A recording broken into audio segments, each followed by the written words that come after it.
Hello friends, monsoon season लगभग जाने को है और जब मौसम चेंज होता है तो निश्चित तौर पर हमारे प्लांट्स की केयर है वो भी हमें थोड़ी बहुत चेंज करनी पड़ती है। अभी तक हम रेनी सीज़न के हिसाब से अपने प्लांट की केयर कर रहे थे, लेकिन अब मौसम चेंज हो रहा, सितंबर का महीना स्टार्ट हो गया है। तो चलिए फिर मैं आपको बताती हूँ कि हमारे रोज़ प्लांट की केयर में हमें क्या फेरबदल करना है जिससे कि ये अच्छी तरह से फ्लावर दें और हेल्दी बने। तो आइए पहले मैं अपने रोज़ प्लांट से आपको मिलवाती हूँ। ये मेरा देसी रोज़ का प्लांट है, rose plant hybrid rose plant है। ये देखिए, ये वाला प्लांट मैरून रोज़ प्लांट है। ये इसके फ्लावर्स देखिए कितने हेल्दी और बहुत सुंदर तरीके से ब्लूम कर रहे हैं। काफ़ी सारी इसमें बर्ड्स आ रही हैं अभी। तो मैं आपको बताऊंगी कि ऐसा कौन सा फर्टिलाइज़र है और ऐसी कौन सी केयर है जो आप सितंबर महीने में करें तो आपके प्लांट में काफ़ी ज़्यादा फूल आएंगे और प्लांट भी हेल्दी रहेगा।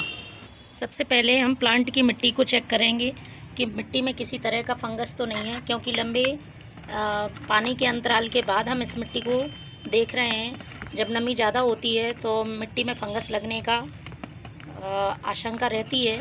तो आप सबसे पहले मिट्टी को देखिए, और फंगस नहीं भी है तो अभी आप उसकी गुड़ाई करिए। थोड़ी सी मिट्टी की चारों तरफ से आप इस तरह से गुड़ाई करके मिट्टी को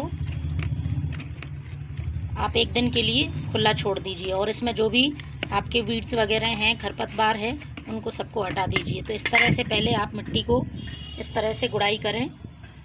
यदि आपके प्लांट में इस तरह से सूखे हुए फूल हैं तो दूसरे नंबर पे आप ये काम ज़रूर करें कि इस तरह से ये सूखे हुए फूलों को हटा दें, ताकि जो प्लांट की एनर्जी है वो इन फूलों को गिराने में बेकार ना जाए। ये देखिए कहीं कहीं पर इस तरह से ये सूखे हुए फूल लगे हैं तो आप इनको हटा दीजिए। यदि आपके प्लांट में कोई शक्कर ब्रांच जो साइड से निकली रहती है जिसमें कि फ्लावर नहीं आते हैं, यदि वो हो तो आप उसको भी कट कर दीजिए। मैंने एक वीडियो में बताया भी है कि किस तरह से आपको इसकी कटिंग करनी है, तो आप वो कट करके हटा दीजिए। इसके अलावा अब प्लांट में चूँकि ब्लूमिंग होने लगी है तो फिर अब आप उसकी कटिंग ना करें, प्रूनिंग ना करें। और यदि आपके प्लांट में अभी बड्स नहीं आए हैं या फ्लावर नहीं आए हैं तो आप उनको अच्छी तरह से प्रून भी कर सकते हैं। इस तरह से यहाँ से आप कटिंग कर सकते हैं इस प्लांट की। तो इस बात का आपको खास ध्यान रखना है कि आपका प्लांट किस पोजीशन में है। यदि उसमें फ्लावरिंग हो रही है तो फिर आप कटिंग नहीं करें।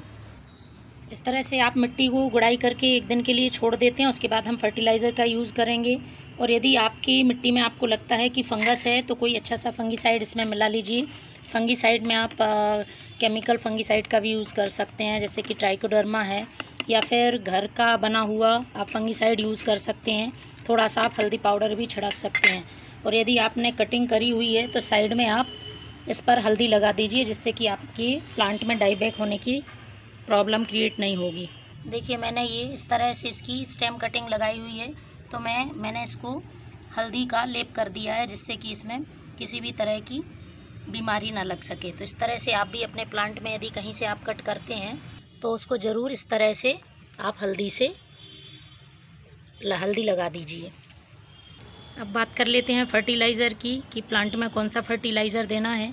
तो आप सुबह और शाम में, या तो सुबह का समय आप चूज़ करें फर्टिलाइज़र के लिए, या फिर शाम का, जिससे कि ठंडक बनी रहती है, धूप में फर्टिलाइज़र ना डालें।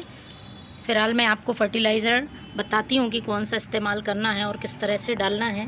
तो सिंपल सा होममेड फर्टिलाइज़र है, आपको कहीं भी जाने की ज़रूरत नहीं है, आप घर में ही बना सकते हैं। तो ये मैंने चाय पत्ती के फर्टिलाइज़र से लिक्विड तैयार किया है। आप चाय पत्ती को लीजिए और 2 दिन के लिए उसे साधारण पानी में गला दीजिए। गलने के बाद आप इसको छान लें। ये इस तरह से ये गली हुई चाय पत्ती निकली है और ये छना हुआ पानी निकला है। तो आपने जब प्लांट को गुड़ाई कर दिया है तो शाम के टाइम उसको छोड़ दें पहले एक दिन के लिए, और दूसरे दिन आप अर्ली मॉर्निंग में या शाम के टाइम इसको इस तरह से रूट से थोड़ा सा दूर इस तरह से आप इसको चारों तरफ से इस फर्टिलाइज़र को डाल दें। तो ये हो गया।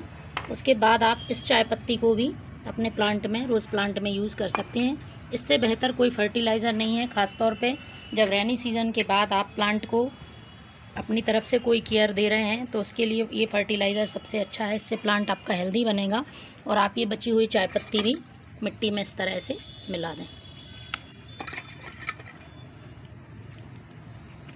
तो ये था फ्रेंड्स, सितंबर मंथ में आप गुलाब की केयर कैसे करें जिससे कि आपका प्लांट हेल्दी बने। तो मुझे आशा है कि मेरी इन्फॉर्मेशन अच्छी लगी होगी। अच्छी लगी हो तो कमेंट्स करें, लाइक करें, सब्सक्राइब करें। Thank you.